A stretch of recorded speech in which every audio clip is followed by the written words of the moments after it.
Kako da podesite naziv vaše wireless kućne mreže i time izreklamirate firmu kod svih ljudi koji hvataju vaš wireless.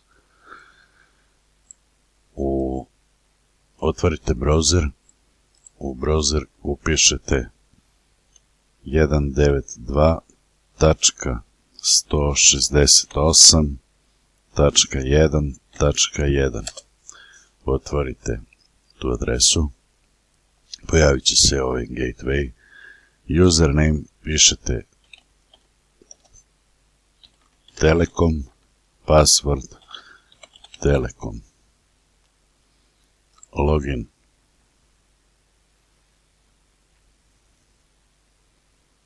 Kada se bude otvorilo ovako, idete na Basic, VLAN. Ovdje u SSID upišete, znači ime koje želite. U našem slučaju pišemo neparno 10. U ovo polje upišete password koji želite, idete na submit i vaša mreža ima naziv koji ste odredili.